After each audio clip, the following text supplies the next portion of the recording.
Hello, my name is Bernard from Blickshift, and in this little video I want to give you an overview of the Pupil Labs support in our Blickshift Analytics software. This is not an in-depth tutorial video, just a short introduction so that you can get an idea of some of the things you can do with our software. I have already loaded all the data, and I will show in another video how to do that. As you can see, a lot of the data from the Pupil Labs eye tracker, the gaze position, the eye video data, the fixations, blinks and surface information is already in here. In addition to that, we have data from a shimmer device, which gives us the galvanic skin response and a heart rate information. So all of the data flows into the transformation node, which knows how the Pupil Labs data is laid out and combines it in such a way that it can be easily used in our software. The first visualization that I want to show to you is this video from one of the participants.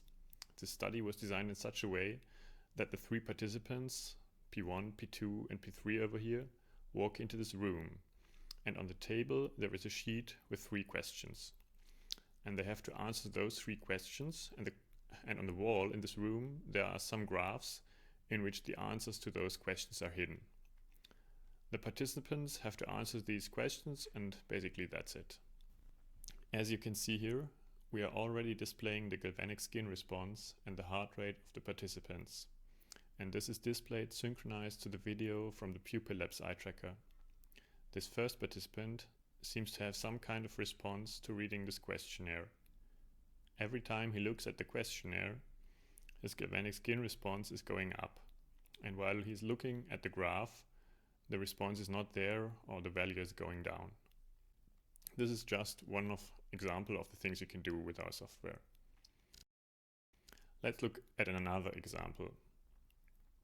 Here the eye videos are already being visualized, and in addition to that we are displaying the blink confidence that is reported by the blink detector of Pupil Labs.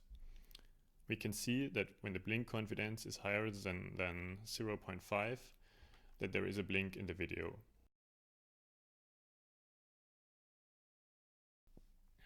Here the blink confidence is quite low, and we can see why. There is a blink and then another blink in short consecutive order, and for some reason the blink detection puts them together, but with a lower confidence. And of course, we could also use this for other purposes. For example, we could exclude all the data for which the blink confidence is higher than the 0.5. Here we have a third visualization, and as we can see, we can create a scan path on the graphs on the wall. So here we have the scan path with the graphs that were shown to the user. If we look at the original video again, we can see that there are 3 diagrams on the walls. All 3 of those are marked with those markers that are supported by Pupil Labs, and for that reason the eye tracking data can be transformed into the coordinate system of the diagram, and we can then display, for example, a scan path on that diagram. So how is that done?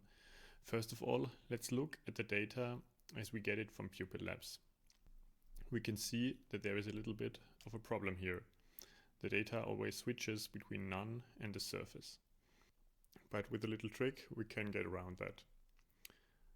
What we are doing is that we are using this gap fill node, and in this node we can fill in the gaps in the surface data. The gap value is none, as we saw, and we say that we fill it in if the previous and the following value are equal and if the gap is not larger than 50 data rows. So the resulting data is coming out of the output of the gap fill node and is used as an input to our visualization.